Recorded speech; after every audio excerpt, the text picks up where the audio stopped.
Hello बच्चों, liquid solution है, इसका लेक्चर नंबर 5 आज डिस्कस करेंगे अपन। और इसमें आज अपन डिस्कस करेंगे कॉलिगेटिव प्रॉपर्टीज। तो हेडिंग लिखेंगे कॉलिगेटिव प्रॉपर्टीज। कॉलिगेटिव प्रॉपर्टीज, देखिएगा कॉलिगेटिव प्रॉपर्टीज क्या होंगी। इसको शॉर्ट में सीपी से लिख रहा हूं। कॉलिगेटिव प्रॉपर्टी क्या होती है बेटा? जब नॉन वोलेटाइल सॉल्यूट को अपन किसी सॉल्वेंट के अंदर मिक्स करके जब सॉल्यूशन का फॉर्मेशन करते हैं तो कुछ प्रॉपर्टीज होती हैं, वो सॉल्यूट है उसके रिलेटिव पार्टिकल्स पे डिपेंड करते हैं।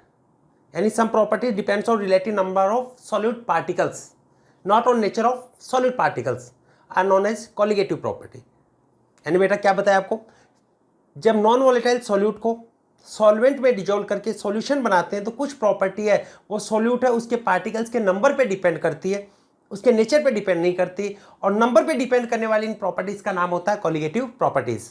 लिखेंगे when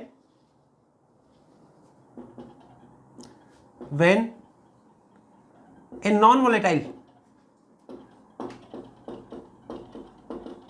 non volatile solute is added in a solvent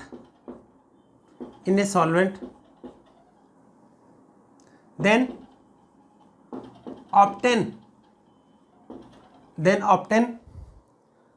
solution. So some properties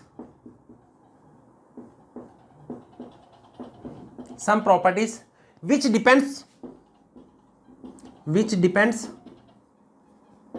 upon number of solid particles, which depends upon relative number of solid particles, not on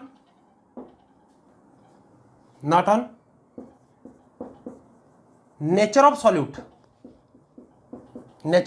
particles are known as colligative properties. तो कुछ properties ऐसी होती हैं जो relative number of particles पे depend करती हैं, उसके नेचर पे डिपेंड नहीं करती, उसको बोल देते हैं अपन कॉलिगेटिव प्रॉपर्टीज। देखो ये कौन कौन सी है। दीज आर ये कौन कौन सी है? रिलेटिव लॉवरिंग वेपर प्रेशर, जिसको आप ये बोल देते हो delta P upon P naught, RLVP भी लिख देते हैं शॉर्ट में, RLVP, relative lowering of vapour pressure. Second है elevation in boiling point,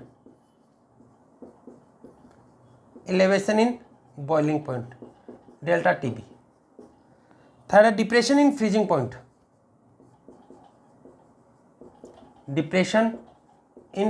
point, delta TF। और फोर्थ होता है ऑस्मेटिक प्रेशर, जो अपन ने डिस्कस किया ना, ये सभी कॉलिगेटिव प्रॉपर्टी हैं। ऑस्मेटिक प्रेशर पाई। तो बेटा कुछ प्रॉपर्टी ऐसी होती हैं जो सॉल्यूट पार्टिकल्स उसके नंबर पे डिपेंड करती हैं, relative number of solute particles पे डिपेंड करती हैं, उनके नेचर पे डिपेंड नहीं करती। इस टाइप की प्रॉपर्टीज को अपन बोल देते हैं कॉलिगेटिव प्रॉपर्टीज। और ये होती हैं RLVP, relative lowering vapour pressure, elevation in boiling point, depression in freezing point, osmotic pressure. ठीक है, अब देखो एक क्वेश्चन से करवाते हैं। नीट में पूछा हुआ क्वेश्चन है, देखो बहुत सिंपल सा है। Which is colligative property? देखो ये पूछा गया था, विच इज कॉलिगेटिव प्रॉपर्टी, कौन सी कॉलिगेटिव प्रॉपर्टी है? कैसे लिखना?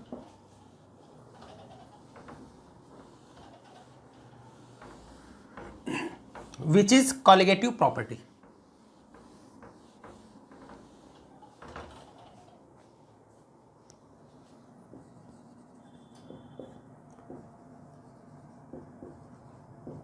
विच इज कॉलिगेटिव प्रॉपर्टी, कौन सी कॉलिगेटिव प्रॉपर्टी?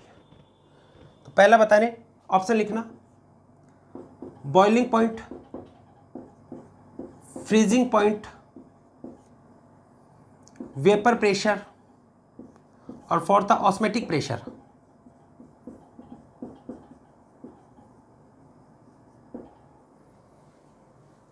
तो इनमें से कौन सी कॉलिगेटिव प्रॉपर्टी है? बॉइलिंग पॉइंट कॉलिगेटिव प्रॉपर्टी नहीं है, elevation in boiling point colligative property है। वैसे फ्रीजिंग पॉइंट कॉलिगेटिव प्रॉपर्टी नहीं होता, डिप्रेशन इन फ्रीजिंग पॉइंट है, ये कॉलिगेटिव प्रॉपर्टी है। वैसे ही वेपर प्रेशर कॉलिगेटिव प्रॉपर्टी नहीं है, रिलेटिव लॉरिंग वेपर प्रेशर है, ये कॉलिगेटिव प्रॉपर्टी है। और ऑस्मेटिक प्रेशर है, ये कॉलिगेटिव प्रॉपर्टी होता है। तो इसमें कौन सा होगा? Osmotic pressure. अब देखो इन कॉलिगेटिव प्रॉपर्टीज है, इसको मेजर करके, कॉलिगेटिव प्रॉपर्टी है, इसको कैलकुलेट करके आप कोई भी अननोन सॉल्यूट है उसका मोलिकुलर वेट है, इसको कैलकुलेट कर सकते हो। साथ में अपन ये भी पढ़ सकते हैं, बहुत इंपॉर्टेंट है, कॉलिगेटिव प्रॉपर्टी होती है वो डायरेक्टली प्रोपोर्शनल होती है बॉइलिंग पॉइंट, इनवर्सली प्रोपोर्शनल होती है फ्रीजिंग पॉइंट। क्लियर हुआ? कॉलिगेटिव प्रॉपर्टी लिख लेना,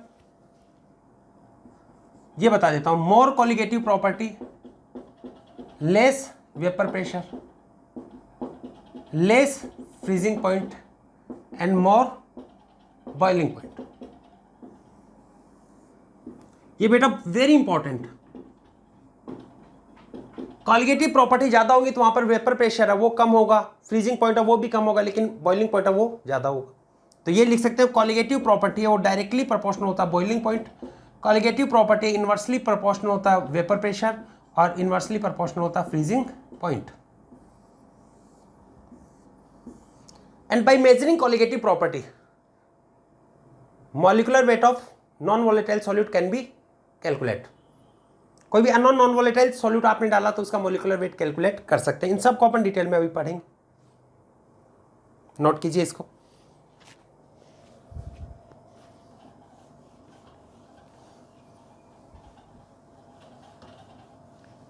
लिख लिया? तो ये बेटा बहुत इंपॉर्टेंट है, कॉलिगेटिव प्रॉपर्टी है, ज्यादा होने पर वेपर प्रेशर और फ्रीजिंग पॉइंट तो कम होगा लेकिन बॉइलिंग पॉइंट हाई होगा।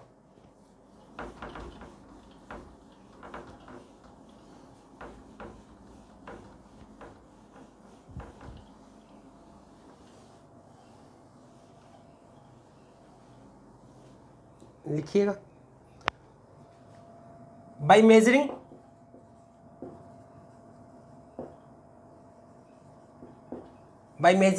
कॉलिगेटिव प्रॉपर्टी मॉलिक्यूलर वेट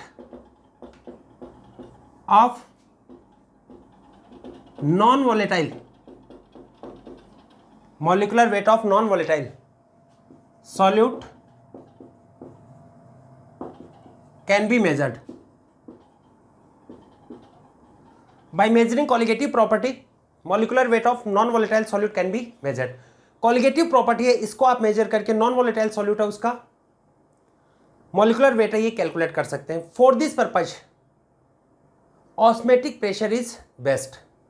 इस पर्पज के लिए बेस्ट कॉलिगेटिव प्रॉपर्टी कौन सा होता है? Osmotic pressure. क्यों होता है? क्योंकि ऑस्मेटिक प्रेशर में क्या इन्वॉल्व होता है? Molarity, pi equal to CRT, concentration क्या आती है? मोलरिटी। बाकी सब में क्या आ रहा है? मोलरिटी। और वॉल्यूम वहां पे इन्वॉल्व हो गया तो जो भी टेम्परेचर के कारण इफेक्ट पड़ेगा वो भी वहां पर मेजर हो जाता है।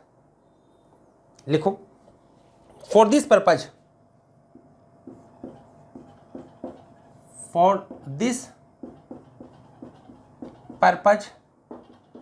पाई is best colligative property. Pi क्या होगा? Best colligative property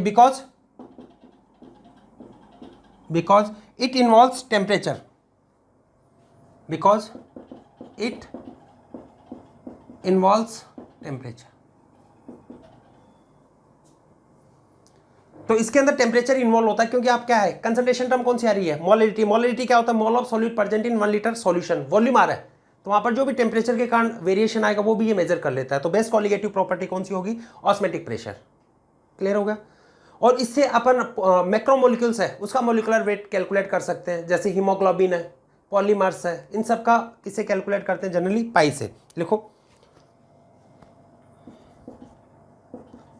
molecular weight of macromolecules like polymers,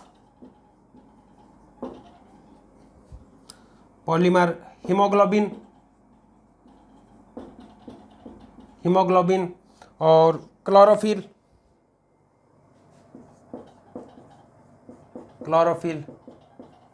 can be determined by osmotic pressure pi. इसे डिटरमाइन कर सकते हैं। बेटा इसके अलावा भी अपन ने पढ़ा था बॉइलिंग पॉइंट के लिए, अपन ने पढ़ा था इबुलिस्कोपिक मेथड भी बोलते हैं उसको, इबुलिस्कोपिक मेथड या क्रायोस्कोपिक मेथड है, उसको भी यूज में ले सकते हैं। लेकिन वो बेस्ट तब होंगे जब वहां पर इस टाइप का सॉल्वेंट यूज में लें जिसके लिए उनके कांस्टेंट के बी और के एफ है उसकी वैल्यू हाई हो। लिखो in इबुलिस्कोपिक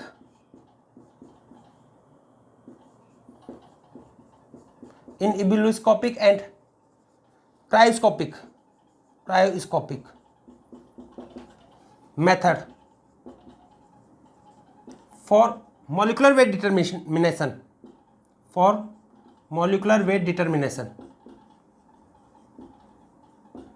molecular weight determination use of such solvent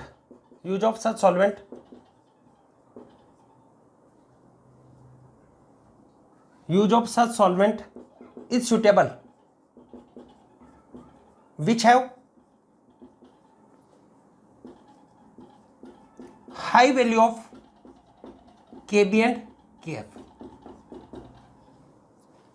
तो आपसे ये पूछा जाए कि इबुलिस्कोपिक और क्रायोस्कोपिक मेथड कब बेस्ट होते हैं, जब उसके सॉल्वेंट के लिए उसके कांस्टेंट की वैल्यू हाई हो। जैसे आपको ये बोल दिया वाटर है जिसके लिए ये मान लें Kb है उसकी वैल्यू 0.52 है, एक सॉल्वेंट ऐसे ले लिया जिसके लिए Kb है उसकी वैल्यू 5.12 है, तो कौन सा बेटर होगा? जिसके लिए Kb की वैल्यू या Kf की वैल्यू हाई होती है वो सॉल्वेंट होता है, वो बेटर होता है।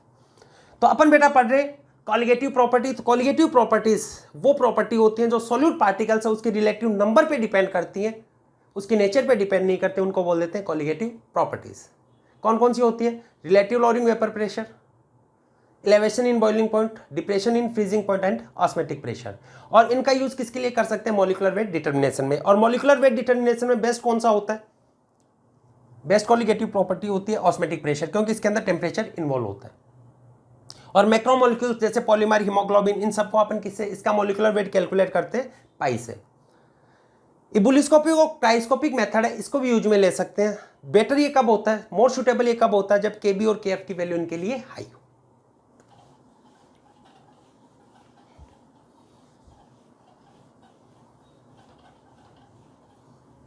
नेक्स्ट लिखो want Hoff factor.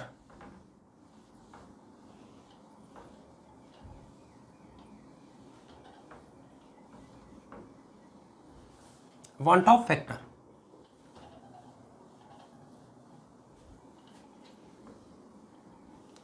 Want Hoff factor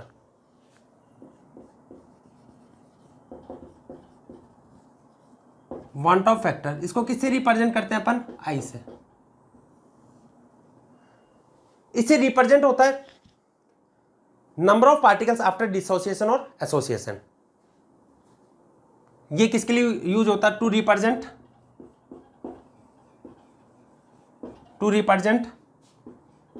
number of particles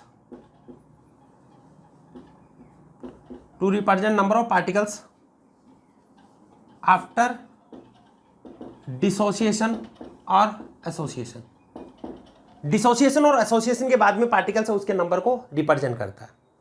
तो बेटा आई इक्वल टू आप ये लिख सकते हो i Van't Hoff factor number of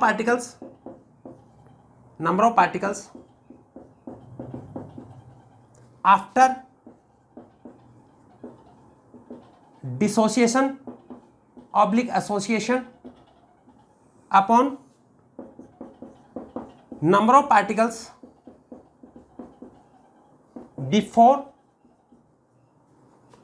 before dissociation और एसोसिएशन। तो आई होता है number of particles after dissociation और association upon number of particle before dissociation और एसोसिएशन, आफ्टर और बिफोर, इनका रेशियो होता है। अगर बेटा आपको ये बोल दिया कि आई इक्वल टू 1 है, इसका मतलब पहले और बाद में इक्वल ही है, तो यहां पर न तो एसोसिएशन हुआ नहीं dissociation, no association no dissociation take place. और ये किसके लिए होता है? इसका एग्जांपल होता है नॉन इलेक्ट्रोलाइट्स, जैसे यूरिया हो गया, ग्लूकोज है, सुक्रोज है, फ्रक्टोज है, ये सब। इनका न तो एसोसिएशन होता नहीं डिसोसिएशन होता है, तो इसको अपन बोल देते हैं नॉन इलेक्ट्रोलाइट्स। आई की वैल्यू कितनी होगी? 1। If I is greater then 1, आई की वैल्यू 1 से ज़्यादा, इसका मतलब आफ्टर पार्टिकल ज़्यादा हो गए, पहले पार्टिकल कम थे वो ज़्यादा पार्टिकल में गया, इसका मतलब डिसोसिएशन हुआ।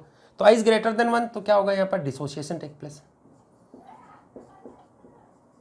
आई लेस देन 1, इसका मतलब पहले पार्टिकल और बाद में पार्टिकल देखा तो पहले ज़्यादा बाद में कम हुआ, इसका मतलब बाद में क्या हो रहा है, वो एसोसिएट हो गए, तो इसका क्या होगा, एसोसिएशन। ठीक है, तो want Hoff factor i represent करता है to represent, it is use to represent number of particle after dissociation and association. तो आई इक्वल टू होगा number of particle after dissociation और एसोसिएशन अपॉन बिफोर एसोसिएशन और dissociation. तो i की value अगर 1 आ रही है तो यहाँ पर न तो एसोसिएशन हुआ न dissociation, i more than 1 dissociation, less than 1 association. Clear हुआ? ऐसे देखो आई होता है वो रेशियो होता है कॉलिगेटिव प्रॉपर्टीज का, ऑब्जेक्ट और नॉर्मल कॉलिगेटिव प्रॉपर्टी है उनका रेशियो होता है। देखो और भी एक टाइप है इसको रिप्रेजेंट करने का,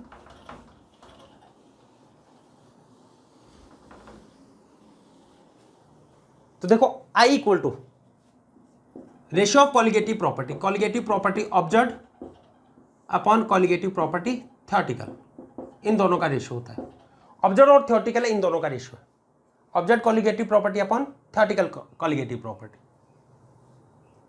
या ऑब्जर्व होता है अब नॉर्मल कॉलिगेटिव प्रॉपर्टी या एक्सपेरिमेंटल कॉलिगेटिव प्रॉपर्टी, ये किसका रेशियो होगा, अब नॉर्मल कॉलिगेटिव प्रॉपर्टी और नॉर्मल कॉलिगेटिव प्रॉपर्टी।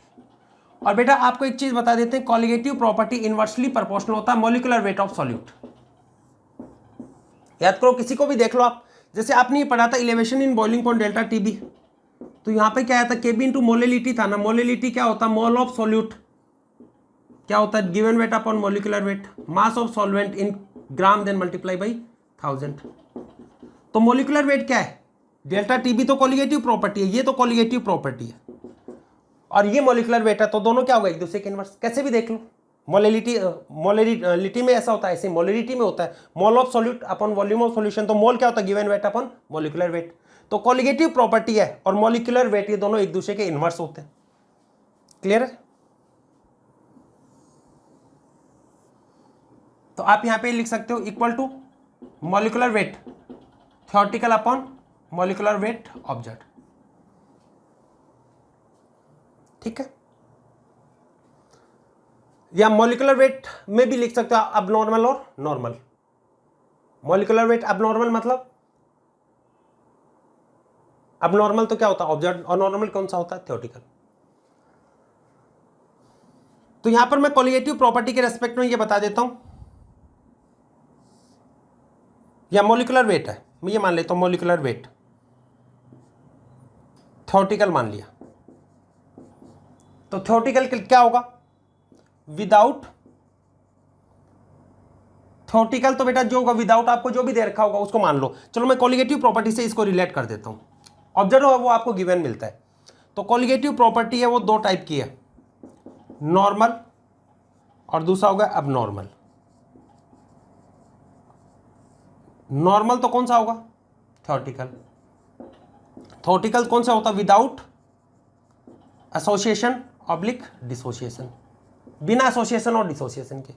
और अब नॉर्मल कौन सा होता है, ऑब्जर्व। और ऑब्जर्व कौन सी होती है, विद एसोसिएशन और dissociation, with association oblique dissociation. ठीक है, कॉलिगेटिव प्रॉपर्टी थ्योरेटिकल और ऑब्जर्व या नॉर्मल और अबनॉर्मल। अबनॉर्मल बेटा एक्सपेरिमेंटल है, जो क्या होगी आफ्टर एसोसिएशन और डिसोसिएशन होगी। ठीक है, विथ एसोसिएशन और डिसोसिएशन। तो ये था वांट ऑफ फैक्टर। तो वांट ऑफ फैक्टर क्या होता है, आई, ये क्या होगा, number of particle after association और dissociation upon number of particle before association और डिसोसिएशन। या कॉलिगेटिव प्रॉपर्टी में ऑब्जर्व और थ्योरेटिकल इन दोनों का रेशियो होता है, मॉलिक्यूलर वेट इसके इनवर्स होता है, अपन ने देखा था। तो थ्योरेटिकल अपॉन ऑब्जर्व। देखो एक क्वेश्चन से करवाने,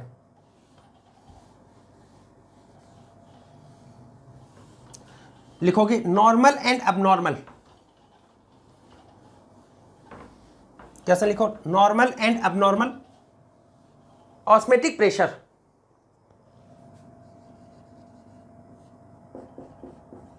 नॉर्मल एंड अबनॉर्मल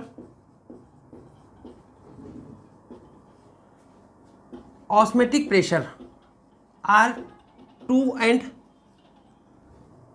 3.2 respectively.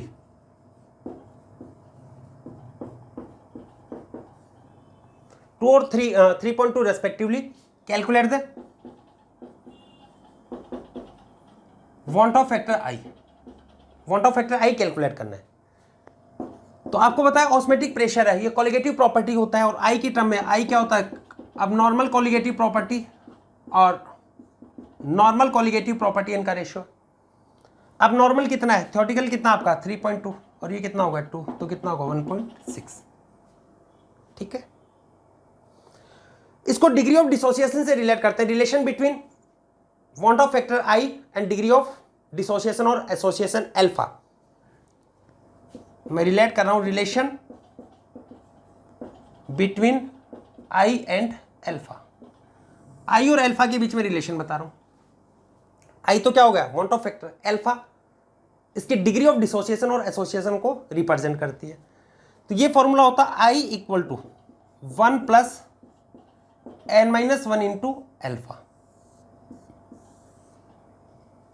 जहां पर आई क्या होगा वांट ऑफ फैक्टर या कॉलिगेटिव प्रॉपर्टी में अब ऑब्जर्व और थ्योरेटिकल इनका रेशियो होगा, या मॉलिक्यूलर वेट में m theoretical upon m observe इसका रेशियो होगा.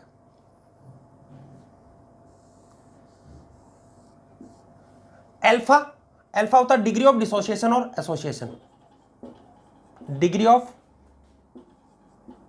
Dissociation oblique association. और n एक मोल सॉल्यूट के एसोसिएशन और डिसोसिएशन से कितने पार्टिकल्स का फॉर्मेशन होता है उसको बोल देते हैं n. यानी n होता है number of particles after dissociation और एसोसिएशन फ्रॉम 1 मोल. ये किसके रेस्पेक्ट में, 1 मोल के रेस्पेक्ट में. Number of particles after dissociation oblique association from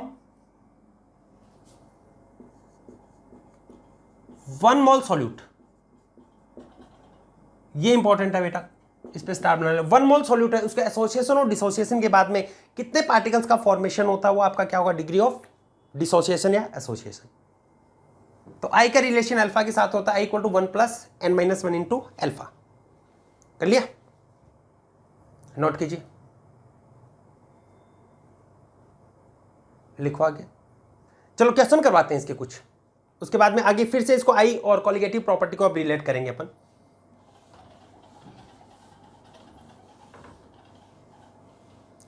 लिखो calculate the want Hoff factor I for following.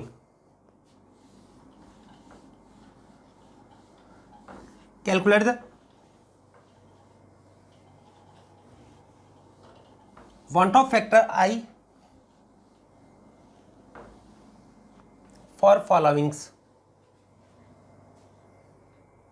कैसा लिख रहा हूं मैं, calculate the want Hoff factor I for followings. For followings पहला लिखा NaCl और अल्फा इक्वल टू 10%, ये गिवन. कैलकुलेट करो इसके लिए. फिर और करवाते हैं, जैसे मैंने यहां पे लिखा Na2SO4 और अल्फा इक्वल टू मान लो लिखा 40%, ऐसे लिख दिया. चलो एक एक को सॉल्व करते हैं. तो आप ये जानते हो I इक्वल टू होता है 1 plus n-1 into alpha. I plus n, NaCl ionize होगा, क्या देगा, एक तो Na प्लस और दूसरा Cl माइनस. कितने आयन देगा, एक से 2. ये ऐसे ही टूटेगा, एक से 2 बनेंगे, Na प्लस और Cl माइनस, 2 आयन. या नंबर ऑफ पार्टिकल्स या number of ions after dissociation और एसोसिएशन फ्रॉम 1 मोल या रेस्पेक्ट टू 1 मोल, 2 हो गया. तो कितना होगा 2 - 1 और अल्फा कितना 10. परसेंटेज हटाते हैं तो 100 से डिवाइड करते हैं 0.1, तो कितना हुआ 1 प्लस 1 इंटू 0.1, तो 1 प्लस 0.1 कितना होगा 1.1. ठीक है. दूसरा देखो Na2SO4, तो I इक्वल टू होता 1 plus n-1 into alpha. n 1 मोल के रेस्पेक्ट में कितना आयन दे रहा है, देखो Na2SO4 है. आयनाइज करोगे तो कैसे होता है, ये इसके नंबर है सोडियम के 2, तो 2Na प्लस SO4, इसके नंबर इसके ऊपर क्या होता है चार्ज 2 नेगेटिव। तो 2 तो सोडियम है, 1 सल्फेट है, कितने हो गए 3। तो I equal to 1 plus 3 minus 1 into alpha, alpha कितना होगा 0.4, ठीक है, सॉरी ये 3 है ना। तो I equal to 1 plus 2 into 0.4, ये कितना होगा 0.8 और 1 1.8, तो I की वैल्यू कितनी होगी 1.8। ऐसे देखो और बताते हैं आपको, ये मान लेते हैं Al2SO4 है, अल्फा 60% गिवन है, Al2SO4 का होल थ्राइस। बेटा आइनाइज करना तो आता नहीं, ये होगा देखो ये दे रखा है AXBY है, इसको आइनाइज कैसे करते हो, पहला केटाइन होता है दूसरा एनाइन, इसके ये जो पास में लिखा होता है खुद का नंबर होता है, पास वाले का चार्ज होता है। बी में देखो Y है, बी का नंबर होगा, ए का क्या होगा चार्ज, पहला केटाइन होता है दूसरा एनाइन, तो ए के नंबर कितने होंगे X, और इसमें चार्ज प्लस होगा पहले पे, किसके इक्वल होगा पास वाले के नंबर के इक्वल Y, दूसरे के नंबर कितने YB माइनस X, ये खुद के तो नंबर होते हैं और ये इसका नंबर है वो इसके ऊपर चार्ज होता है, पहले पे पॉजिटिव दूसरे पे नेगेटिव। तो Al2SO4 है होल थ्राइस, और ये मान लेते हैं अल्फा इक्वल टू दे रखा है 60%। I आपको कैलकुलेट करना है, तो बेटा I इक्वल टू क्या होगा 1 plus n minus 1 into alpha, ये हो गया 1, n की वैल्यू देखो आइनाइज करो, Al2SO4 होल थ्राइस, आइनाइज करोगे तो 2 एल्यूमिनियम होगा, 2 एल्यूमिनियम प्लस 3, और सल्फेट के कितने हैं 3 SO4 2 नेगेटिव, या डायरेक्ट देखो ये नंबर है इतने ही तो आइन बनेगी 2 और 3 5, 2 एल्यूमिनियम प्लस 3 और 3 सल्फेट, तो टोटल कितना होगा 5 माइनस 1, अल्फा कितना होगा 0.6, तो कितना होगा 1 प्लस 4 इंटू 0.6 मल्टीप्लाई 4 कितना होगा 2.4 और 1 3.4, ठीक है। तो इस टाइप से आपको कैलकुलेट करना, और करवाते हैं एग्जाम्पल और प्रैक्टिस करवाते हैं आपको, नोट कर लीजिए इसको, लिख लिया।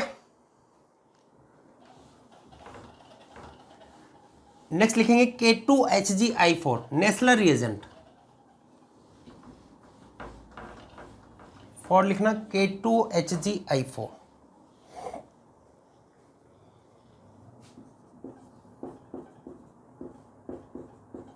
K2HgI4, और बेटा इसके लिए अल्फा गिवन है 30%, क्या होगा I equal to 1 plus n minus 1 into alpha, तो 1, इसके 1 मोल से देखो कितना बनेगा, इसके नंबर कितने हैं 2, डायरेक्ट देख लो, और इसके बाहर कितना है 1, कुछ नहीं है तो 1 होगा ना, ये अंदर वाला मत देखना, ये आइनाइज नहीं होता, कोऑर्डिनेशन स्फीयर होता है, तो 2 1 ये हो गया 2 and 1 3 माइनस 1 अल्फा कितना होगा 0.3, तो 1 प्लस 2 इंटू 0.3 तो कितना होगा 1.6, ठीक है। जैसे और मैं आपको बताऊं, प्रूशियन ब्लू होता है Fe4 FeCN6 होल थ्राइस, ये है इसका नाम होता है प्रूशियन ब्लू, जिसको आप कोऑर्डिनेशन कंपाउंड में पढ़ा भी है। यहां पर अल्फा इसकी वैल्यू आपको दे दी 10%, तो I इक्वल टू क्या होगा 1 plus n minus 1 into alpha, ये हो गया 1, n की वैल्यू देखिएगा कितना होगा, ये कितने 4 और ये कितना n होंगे 3, टोटल कितना हो गया 7 माइनस 1 और ये कितना होगा 0.1, तो 1 6.1.6 तो कितना होगा 1.6, ये होगा 1.6। अब देखो एक और है Hg2Cl2, और उसके लिए अल्फा इक्वल टू लिख लेना, अल्फा इक्वल टू 40%, Hg2Cl2 ये इंपॉर्टेंट है, Hg2Cl2 और अल्फा इक्वल टू है 40%। अब इसके लिए आई कैलकुलेट करो, अपने से करो, बताओ कितना होगा। एक इंपॉर्टेंट चीज बताने यहाँ पे, एक इंपॉर्टेंट कंसेप्ट आएगा यहाँ पे बेटा। आप Hg2Cl2 इसको आयनाइज करते हो तो देखोगे ऐसे आयनाइज करते हैं बच्चे, 2Hg प्लस और 2Cl नेगेटिव। यहाँ पे ऐसे आयनाइज नहीं होता, ये ध्यान में रखना, आपको इसका रीजन भी बताएंगे। ये ऐसे आयनाइज होता है Hg2Cl2, ये आयनाइज होगा Hg2 प्लस 2 और 2Cl नेगेटिव। इसका मतलब एक से यहाँ पे कितना आयन बनेंगे 3, Hg ऐसे नहीं जाएगा, Hg प्लस की फॉर्म में नहीं जाता, Hg2+2 की फॉर्म में जाता है, क्योंकि एक Hg प्लस है उसके पास अनपेड इलेक्ट्रॉन होता है, दूसरा Hg उसके पास अनपेड इलेक्ट्रॉन होता है, ये शेयरिंग कर लेते हैं और अनपेड इलेक्ट्रॉन की शेयरिंग से क्या हो जाता है, डायमैग्नेटिक। तो प्रैक्टिकली ऑब्जर्व है कि ये क्या होता है, डायमैग्नेटिक। इट मीन्स इस फॉर्म में प्रेजेंट होता है Ag2+2। तो n की वैल्यू यहाँ पे कितनी आएगी, n इक्वल टू कितना होगा 3, बस ये बताना चाह रहे हैं, बाकी तो आप जानते हो। I इक्वल टू क्या होता है 1 + n-1 इंटू अल्फा। फिर से बता रहे हैं Ag2Cl2 आयनाइज होगा, वो 2Hg+2 2Cl नेगेटिव में नहीं होता, कैसे होता है, Hg2+2 2Cl नेगेटिव। लिख लो 1 + n की वैल्यू कितनी आ गई 3 - 1 कितना, ये 0.4, तो कितना बन गया 1.8। ठीक है। और इंपॉर्टेंट बता रहे हैं, एक और इंपॉर्टेंट बता रहे हैं, एसिटिक एसिड इन बेंजीन और अल्फा इक्वल टू वहां पर लिख लेना 60%। एसिटिक एसिड इन बेंजीन और अल्फा है 60%।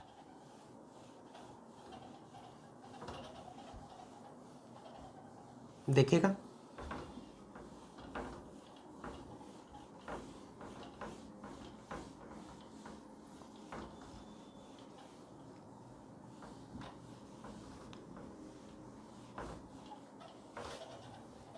एसिटिक एसिड इन बेंजीन,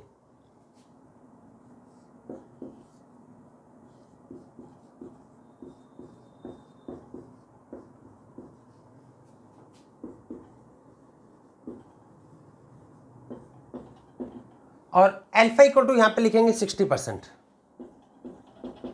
अब एक कंसेप्ट बता रहे हैं बेटा, एसिटिक एसिड है उसको जब वाटर में डालते हो तब तो उसका आयनाइजेशन होता है, और organic solvent like benzene, chloroform, CCl4 इसमें डालते हो तो उसका डाइमराइजेशन होता है। देखेंगे acetic acid in water, water में आपने इसको डाला तो वाटर में क्या होगा, आयनाइज, ऐसे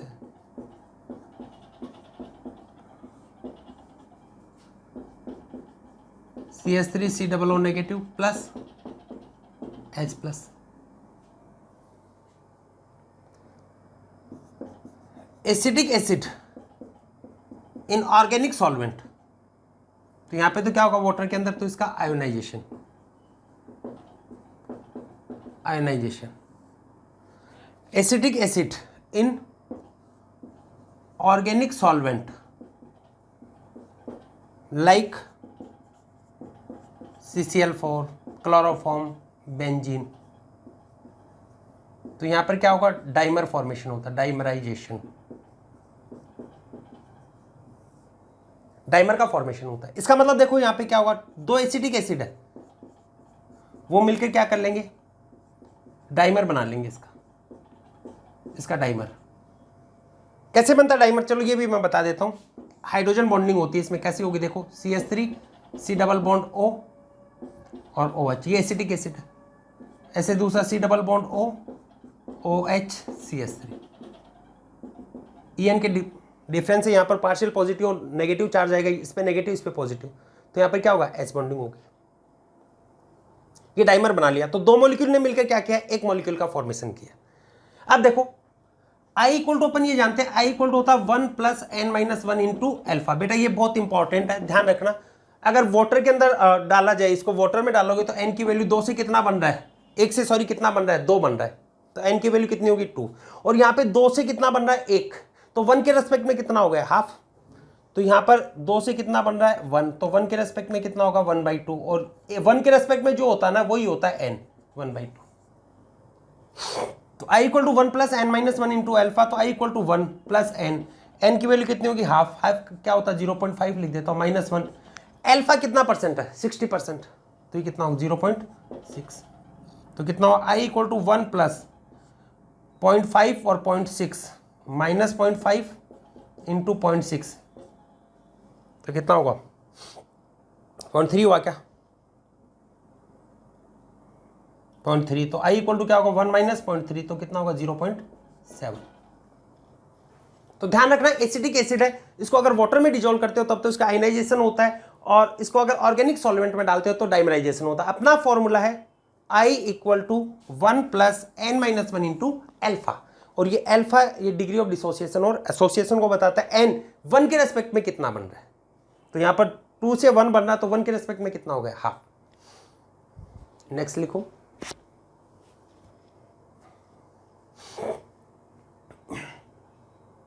चलो एक क्वेश्चन और करवाते हैं। Calculate alpha of NaCl। Question लिख रहा है कैलकुलेट अल्फा। अभी तो अपन आई कैलकुलेट कर रहे थे, नया क्वेश्चन है, देखिएगा। क्वेश्चन लिख रहे हैं calculate alpha for NaCl, for NaCl, और इसका मॉलिक्यूलर वेट आपको दे दिया 30।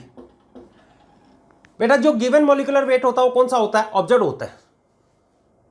कौन सा होगा, ऑब्जर्व। तो आपको यहां पर अल्फा कैलकुलेट करना, और आपको पता है अल्फा का रिलेशन तो किसके साथ में होता है, आई के साथ में होता है। और आई के साथ में क्या होता है, 1 + n-1 इंटू अल्फा, ये होता है आई इक्वल टू। तो सबसे पहले तो अपने को क्या पता होना चाहिए, आई इक्वल टू होता है m theoretical upon m observe, m theoretical upon m observe. Theoretical कितना है, सोडियम का कितना होता है 23, क्लोरीन का 35.5, ऐड करते हैं कितना होगा 58.5। सोडियम का कितना होगा 23, क्लोरीन का 35.5, ऐड करो दोनों को, कितना होगा थ्योरेटिकली 58.5, और ये कितना गिवन है 30। 5 से कैंसिल करो, कितना होगा 11.6 अपॉन 5, ये होगा आई 6 सॉरी 11.7 अपॉन 6, ये होगा 5 से कैंसिल करो। अब देखो आपको कैलकुलेट क्या करना है अल्फा, तो आई इक्वल टू क्या होगा आपके पास में 1 + n की वैल्यू कितनी होगी 2। NaCl किस में टूटता है 100% माना जाता है, कुछ नहीं दे रखा 100%, तो ये कितना होगा 2, और ये कितना -1, और ये कितना होगा अल्फा। आई की वैल्यू कितनी 11.7 upon 6, 1 + alpha, then alpha equal to क्या होगा 11.7 अपॉन 6 -1, सॉल्व कर लो इसको, ये आएगा 0.95, एलसीएम ले लो 6, ठीक है, यानी कितना परसेंट होगा 95%। ये तो बेटा कैलकुलेशन है। तो आपको ध्यान में रखना अल्फा आपके पास में पूछा जाए तो आपको क्या पता होना चाहिए, आई। चलो एक और करवाता हूं मैं, अच्छा क्वेश्चन है, ऐसे आपने 11th में भी किए होंगे पीएच वाले के लिए। चलो पीएच वाला चैप्टर पढ़ा है ना, आयनिक इक्विलिब्रियम। चलो एक करवाता हूं, लिखो calculate pH of 0.1 m aqueous acetic acid solution. Calculate pH, calculate the pH, देखो कैसा लिखना,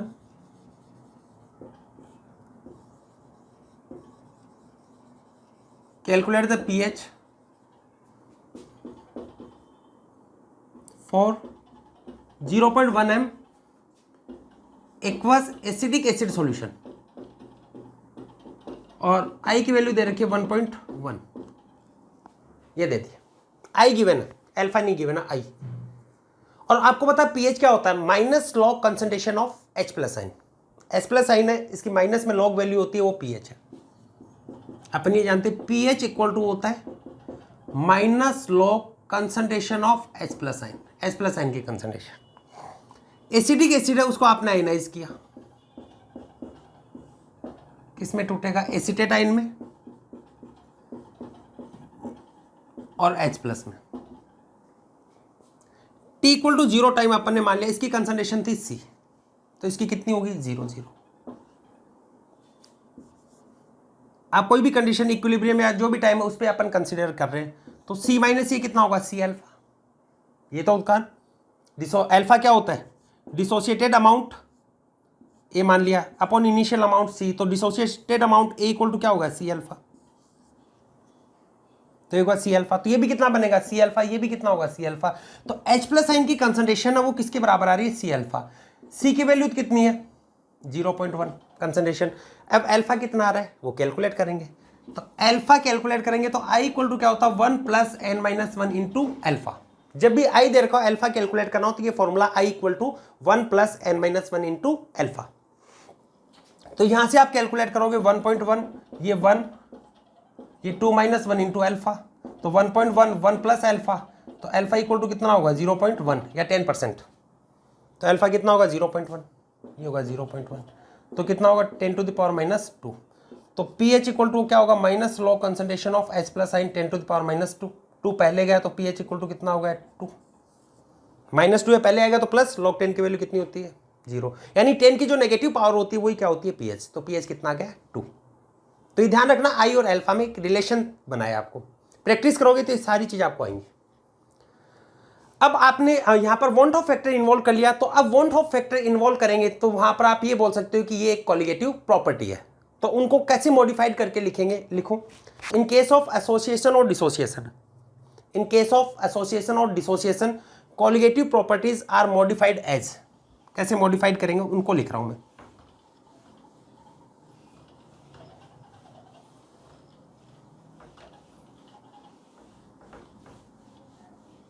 इन केस ऑफ एसोसिएशन और dissociation, in case of, note लगा के लिखेंगे, इन केस ऑफ एसोसिएशन और dissociation colligative properties, colligative properties are modified as, colligative properties are modified as. कैसे modified करते हैं देखो, पहली है relative lowering vapour pressure RLVP, क्या होता है delta P upon P not. तो सॉल्यूट है उसके साथ में क्या लगा दो I लगा दो, IN1 upon IN1 plus N2। Solute particle उसके ही तो आएगा ना, सॉल्वेंट का नहीं होगा। एसोसिएशन और डिसोसिएशन किसका हो रहा है सॉल्यूट का। और अपन ये जानते हैं for dilute solution, for dilute solution N2 is greater than N1। तो आप ये भी लिख सकते हो RLVP delta P upon P naught equal to क्या होगा IN1 अपॉन N2। क्योंकि बेटा कोई भी टर्म वेरी ग्रेटर होती है ना तो प्लस और माइनस में जो स्मॉल टर्म है उसको नेग्लेक्ट कर देते हैं, ठीक है। सेकेंड लिखो elevation in boiling point, elevation in boiling point delta TB।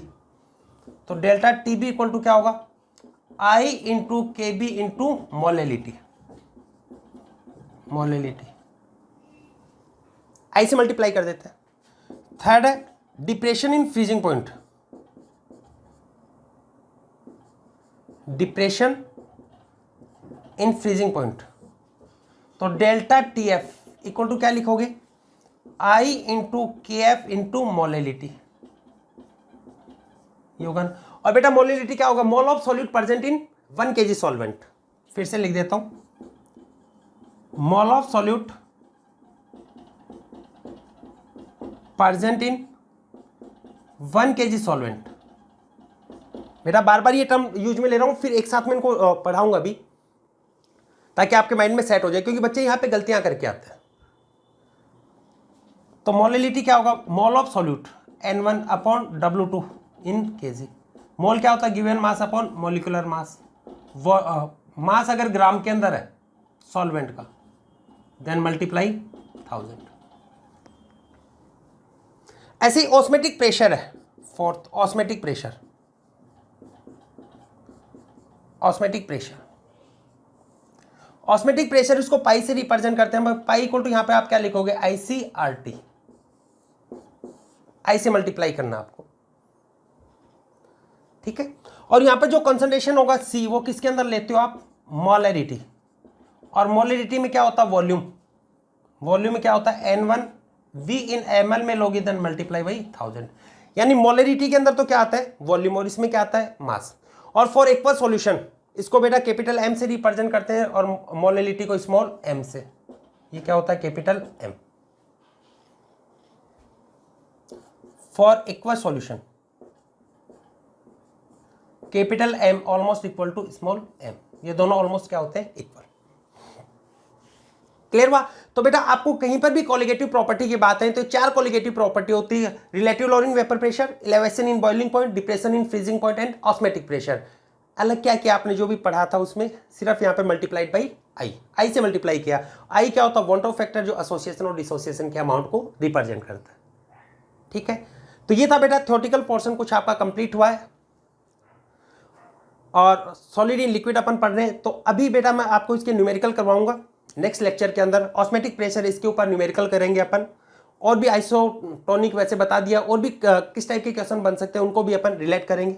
ठीक है, उसके बाद में अपन पढ़ेंगे लिक्विड इन लिक्विड, वो कंप्लीट होगा। उसके बाद में कंसंट्रेशन टर्म पढ़ा के फिर सबके कंबाइंड न्यूमेरिकल के लिए एक और लेक्चर बनाऊंगा। ठीक है, तब तक पढ़ते रहिए, मिलते हैं नेक्स्ट लेक्चर में।